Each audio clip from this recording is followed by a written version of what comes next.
Hi guys, ನಾನು ಇವತ್ತು ಇನ್ನು ಮುಂದೆ ನಾನು ಯೂಟ್ಯೂಬ್ ಮಾಡಲ್ಲ ಆಯಿತಾ. ತುಂಬ ಬೇಜಾರಾಗಿದೆ, ಎಲ್ಲರಿಂದ ಕಿರಿಕಿರಿ ಅನುಭವಿಸ್ತಾ ಇದ್ದೇನೆ. ಪೇಮೆಂಟು ಇಲ್ಲ, ವ್ಯೂಸ್ ಇಲ್ಲ. ಯಾಕಾಗಿ ಮಾಡಬೇಕು ಹೇಳಿ ನೋಡ. ನೀವು ತುಂಬ ಬೇಜಾರಾಗಿ, ತುಂಬ ಕಾರಣ ಕೇಳಿದ್ರೆ ನಿಮಗೇ ಬೇಜಾರಾಗುತ್ತೆ. ಹಾಯ್, ಹಲೋ, ನಮಸ್ಕಾರ. ಹೇಗಿದ್ದೀರಾ ಇಲ್ವಾ? ಹೋಗೋದು ಚೆನ್ನಾಗಿದ್ದೀರಾ ಅಂತ ಅಂದ್ಕೊಂಡಿದ್ದೇನೆ. ಇವತ್ತು ನಾನು ನಿಮ್ಮನ್ನು ತೋಟಕ್ಕೆ ಕರ್ಕೊಂಡು ಹೋಗ್ತಾ ಇದ್ದೇನೆ. ತೋಟ ನೋಡಿ ಸ್ವಲ್ಪ ಬೆಳಗ್ಗೆ ತೋಟಕ್ಕೆ ಕರ್ಕೊಂಡು ಹೋಗ್ತಾ ಇದ್ದೇನೆ. ಎಷ್ಟು ಚೆನ್ನಾಗಿದ್ದೇನೆ HR ನೋಡಿ. ನಿಮಗೆ ನಾನು ಲೈವಲ್ಲೆಲ್ಲ ತೋರಿಸಿದ್ದೇನಲ್ವಾ.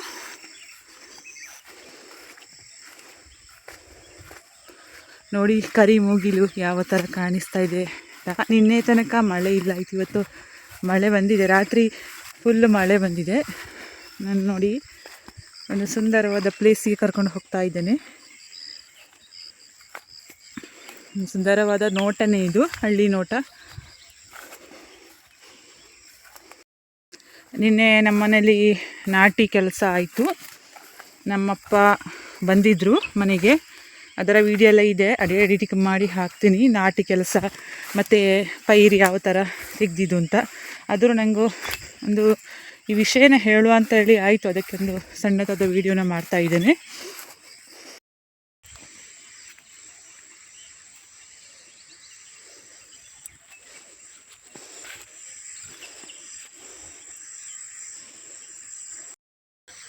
ಯೂಟ್ಯೂಬ್ ಮಾಡೋಕ್ಕೆ ಯಾವಾಗದಿಂದ ಸ್ಟಾರ್ಟ್ ಮಾಡಿದ್ದು, ಆವಾಗದಿಂದ ಎಲ್ಲರೂ ನನ್ನನ್ನು ಒಂಥರ ನೋಡೋದು, ಬೈಕ್ಗಳು ಕೊಡೋದು.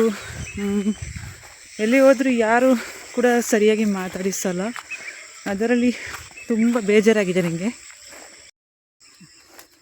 ನನಗೆ ಮದುವೆಯಾಗಿ 13 ವರ್ಷ ಆಗ್ತಾ ಬಂತು. ಆದರೂ ನನಗೆ ಒಳ್ಳೆ ಪಾರ್ಟಿ ಅದೆಲ್ಲ ಸಿಕ್ಕಿದೆ, ಅಂದರೆ ಒಳ್ಳೆ ಮನೆತನ ಸಿಕ್ಕಿದೆ, ಏನು ತೊಂದರೆ ಇಲ್ಲ. ಆದರೆ ನಮ್ಮಪ್ಪ ಅಮ್ಮ ಎಲ್ಲ ಬಡತನದಲ್ಲಿದ್ದಾರೆ. ನಮ್ಮಪ್ಪ ಅಷ್ಟೊಂದು ದೊಡ್ಡ ಮರದಿಂದ ಬಿದ್ದಿದ್ರು ಒಂದು 15 ವರ್ಷದ ಹಿಂದೆ. ಅವರನ್ನು ಮೇಲಕ್ಕೆತ್ತಿ ಮತ್ತು ಅವ್ರನ್ನ ಟ್ರೀಟ್ಮೆಂಟಿಗೆ ತುಂಬ ಅಷ್ಟೇ ಖರ್ಚಾಗಿದೆ. ತುಂಬ ಜನ ಸಹಾಯ ಕೂಡ ಮಾಡಿದ್ದಾರೆ. ಆ ಟೈಮಲ್ಲಿ ನನಗೆ ಏನು ದುಡ್ಡಿನ ಕೊರತೆ ತುಂಬ ಇತ್ತು. ಪಾಪ ಆ ನೋವು ಅವನೇ ಬಯಸ್ಕೊಂಡು ಮತ್ತೆ ಒಂದು 2 ವರ್ಷ ಹಾಗೆ ಮಲಗಿದೆಲ್ಲ ಇದ್ದರು ನಮ್ಮಪ್ಪ. ಊಟಕ್ಕೆ ಕೂಡ ಕಷ್ಟ ಆಗಿತ್ತು ನನಗೆ.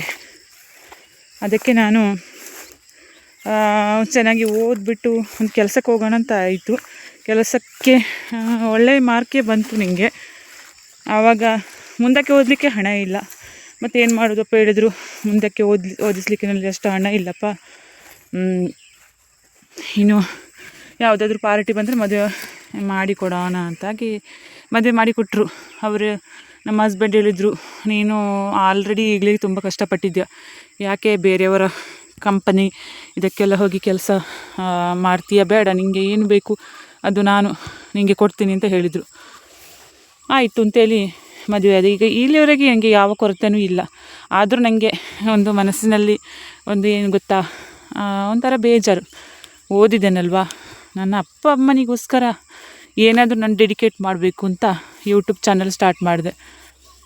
ಆದರೆ ಯೂಟ್ಯೂಬ್ ಚಾನಲ್ ಸ್ಟಾರ್ಟ್ ಮಾಡಿದ ಮೇಲೆ ಎಷ್ಟೋ ಜನರು ದೂರದಲ್ಲಿದ್ದವರು, ನಮಗೆ ಪರಿಚಯ ಇಲ್ಲದವರು ನನಗೆ ಸಪೋರ್ಟ್ ಮಾಡಿದ್ದಾರೆ. ಎಷ್ಟೋ ಜನ ನನ್ನನ್ನು ಒಂಥರ ಹೊರಗಣ್ಣಿನಿಂದ ನೋಡಿದ್ದಾರೆ. ಇವಳು ಎಂಥ ಯೂಟ್ಯೂಬರ್. ಕೆಲವರು ಅಂದ್ಕೊಂಡಿದ್ದಾರೆ ತುಂಬ ಲಕ್ಷ ದುಡ್ಡು ಬರ್ತಾ ಇದೆ ಅಂತ. ದುಡ್ಡು ಬಂದಿಲ್ಲ. ಮಾನಿಟೈಸೇಷನ್ ಆಗಲಿಕ್ಕೆ 4,000 ಗಂಟೆ ಆಗಬೇಕು. ಅದು ಒಂದು ಹೇಗೋ ಕಷ್ಟಪಟ್ಟು ಮಾಡಿದೆ, ತುಂಬ ಜನ ಸಪೋರ್ಟ್ ಮಾಡಿದ್ದಾರೆ. ಆದರೆ ಆಮೇಲೆ ಮಾನಿಟೈಸೇಷನ್ ಆನ್ ಆದಮೇಲೆ $1 ಕಂಪ್ಲೀಟ್ ಆಗಬೇಕು. 4,000 ಅಲ್ಲ, ಸಾರಿ, ಎಷ್ಟು ಡಾಲರ್ಸ್ ಅಂದರೆ $100 ಆಗಬೇಕು. ಅದು $100 ಆಗಬೇಕಾದ್ರೆ ನಾವು ಹಾಕಿದ ವೀಡಿಯೋಗಿಂತ ಡಬಲ್ ವೀಡಿಯೋ ಹಾಕಿದರೆ ಮಾತ್ರ ಬರುತ್ತೆ. ಅಂದರೆ ನಾನು ಸಾಂಗ್ಸ್ ಹಾಕ್ತಿದ್ದು ಅದು ಸರಿಯಾಗಿ ನೋಡೋದಿಲ್ಲ. ಇವರೇನು ಚೆನ್ನಾಗಿ ಹಾಡ್ತಾ ಇಲ್ಲ, ಇವಳಿಗೆ ರಾಗ ಇಲ್ಲ ಅಂತ ತುಂಬ ಜನ ಹೇಳಿದಾರಂತೆ. ನನಗೆ ತುಂಬ ಬೇಜಾರಾಗಿದೆ. ಯಾವ ಕಂಟೆಂಟ್ ಹಾಕಬೇಕು ಅಂತ ಗೊತ್ತಿಲ್ಲ. ಆದರೂ ನನಗೆ ಒಂಥರ ಆಸೆ, ನಮ್ಮ ಅಪ್ಪ ಅಮ್ಮನ ಆಸೆ ಈಡೇರಿಸಬೇಕು, ನನ್ನ ಅಪ್ಪನ ಮುಖದಲ್ಲಿ ಒಂಚೂರು ನಗು ಬರಬೇಕು ಅಂತ ಆಸೆ. ನಮ್ಮ ಹಸ್ಬೆಂಡ್ ಹೇಳ್ತಾರೆ, ಯಾಕೆ ಇಷ್ಟೊಂದು ಕಷ್ಟಪಡ್ತೀಯ, ನಿಮ್ಮ ಅಪ್ಪನಿಗೆ ನಾನು ಸಹಾಯ ಮಾಡ್ತೀನಿ ಅಂತ ಹೇಳ್ತಾರೆ. ಆದರೂ ಅವರು ಸಹಾಯ ಮಾಡ್ತಾರೆ, ಹೌದು, ನನಗೆ ಖುಷಿ ಇದೆ. ಅಂದರೆ ನನ್ನ ಕಡೆಯಿಂದ ಏನಾದರೂ ಬೇಕು ಅಲ್ಲ, ಡೆಡಿಕೇಶನ್. ಅದಕ್ಕೆ ನಾನು ಅವರಲ್ಲಿ ಬೇಡ ಕೈ ಚಾಚೋದು ಅಂತ ಸುಮ್ಮನೆ ಒಂದು ಏನಾದರೂ ಬರಲಿ, ಒಂದು ಪೇಮೆಂಟ್ $100 ಅದು ಏನಾದರೂ ಬಂದರೂ ಕೂಡ ನನ್ನ ಅಪ್ಪನಿಗೆ ಕೊಡ್ತೀನಿ ಅಂತ ಒಂದು ಮನಸ್ಸಿನಲ್ಲಿ ಇಟ್ಕೊಂಡಿದ್ದೆ. ನಮ್ಮಪ್ಪ ಅಷ್ಟೊಂದು ದೊಡ್ಡ ಮರದಿಂದ ಬಿದ್ದಾಗ ಕಲ್ಲಿನ ಮೇಲೆ ಬಿದ್ದಿದ್ರು ಅವರು. ಅದು ನನಗೆ ಅಪ್ಪ ಅನ್ನುವ ಭಾಗ್ಯ ಸಿಕ್ಕಿತ್ತು. ಹಾಗೆ ನನಗೆ ನನ್ನ ಅಪ್ಪನಿಗೆ ಏನು ಮೈಕೈಯೆಲ್ಲ ಕಾಲು ಸೊಂಟ ಎಲ್ಲ ಮುರಿದು ಹೋಗಿತ್ತು. ಆದರೆ ಅವರ ಜೀವಕ್ಕೆ ಏನೂ ತೊಂದರೆ ಆಗಿಲ್ಲ. ಅದು ಅಲ್ಲಿ ನಮ್ಮ ಆ ಮರದ ಪಕ್ಕದಲ್ಲಿ ಒಂದು ಚಾಮುಂಡೇಶ್ವರಿ ಗುಡಿ ಇತ್ತು. ಆ ಚಾಮುಂಡೇಶ್ವರಿ ದೇವಿಯನ್ನು ಅವರು ಬೇಡ್ಕೊಂಡ್ರು, ನನ್ನ ಜೀವನ ಉಳಿಸುವಮ್ಮ ಅಂತ. ಹಾಗೆ ಅವರು ನಮ್ಮಪ್ಪ ಬದುಕುಳಿದ್ರು. ಅವರು ಸಾಕಷ್ಟು ನೋವನ್ನು ಅನುಭವಿಸಿದ್ದಾರೆ. ಹಾಗೆ ನನ್ನ ಅಪ್ಪ ಸರಿ ಇರುವಾಗ ಎಷ್ಟೋ ಜನ ಅಪ್ಪನನ್ನು ಬಳಸ್ಕೊಂಡು ಅವರ ಬೇಳೆಕಾಳು ಬೇಯಿಸ್ಕೊಂಡಿದ್ದಾರೆ. ಇರಲಿ ಬಿಡಿ, ನಮ್ಮಪ್ಪ ಯಾವಾಗ ಉಪಯೋಗ ಸಿಗೋದಿಲ್ಲ ಅಂತ ಹೇಳುವಾಗ ಎಲ್ಲರೂ ಅಪ್ಪನ ತಿರುಗಿ ನೋಡಿದ್ದಾರೆ. ಅಂದರೆ ಕಣ್ಣೆತ್ತಿ ಕೂಡ ನೋಡಿಲ್ಲ. ಈಗ ಕೂಡ ಹಾಗೇ ಮಾಡ್ತಾರೆ ಪಾಪ. ಅವರು ಯಾರಲ್ಲಿ ದುಃಖ ಹೇಳ್ತಾರೆ ಅಲ್ವಾ. ಅದಕ್ಕೆ ನಾನು ಒಬ್ಬಳೇ ಮಗಳು ಇರೋದು ಅಲ್ವಾ, ಅಣ್ಣ ತಮ್ಮ ಯಾರಿಲ್ಲ. ಅದಕ್ಕೆ ಯೂಟ್ಯೂಬ್ ಚಾನಲ್ ಮಾಡ್ತಾಯಿದ್ದೇನೆ. ಮನೆಯಲ್ಲಿ ಕೂತ್ಕೊಂಡು ಬೇಜಾರಾಗುತ್ತೆ ಅಂತ ಮಾಡ್ತಾಯಿದ್ದೆ. ಎಲ್ಲರೂ ನನ್ನೊಂಥರ ನೋಡೋದು ನೋಡಿ. ಇಲ್ಲಿ ಸ್ವಲ್ಪ ಅಣಬೆ ಸಿಕ್ಕಿದೆ ನೋಡಿ, ಮೂಗಣಬೆ ಅಂತ ಹೇಳ್ತಾರೆ ಇದಕ್ಕೆ. ಸಾಂಬಾರು ತುಂಬ ಚೆನ್ನಾಗಿರುತ್ತೆ. ಈ ನಮ್ಮ ಊರಲ್ಲಿ ತುಂಬ ಇದೆ. ನಮ್ಮಪ್ಪ ಬಂದಿದ್ದಾರೆ ಮನೆಗೆ.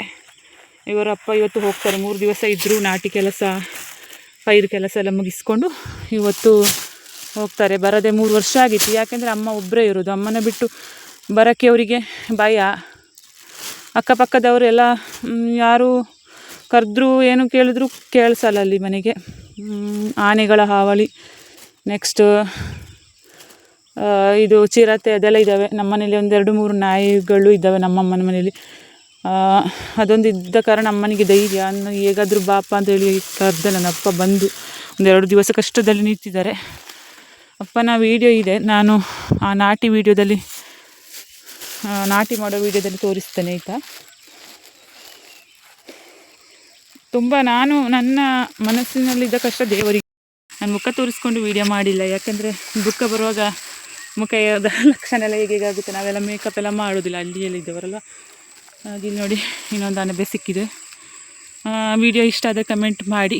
ನಮ್ಮ ಅಪ್ಪ ಅಮ್ಮನಿಗೋಸ್ಕರ ನಾನು ಕಷ್ಟಪಡ್ತಿರೋದು. ನನ್ನ ಕಷ್ಟಪಡೋದು ನಿಮಗೆ ಎಲ್ಲರಿಗೂ ಇಷ್ಟ ಆದರೆ ನಿಮಗೆ ಸಪೋರ್ಟ್ ಮಾಡ್ತೀನಿ ಅಂತ ಅಂದ್ಕೊಂಡಿದ್ದೇನೆ. ಓಕೆ, ಮುಂದಿನ ವೀಡಿಯೋದಲ್ಲಿ ಸಿಗುತ್ತೇನೆ. ಶುಭ ದಿನ. ಬಾಯ್ ಬಾಯ್.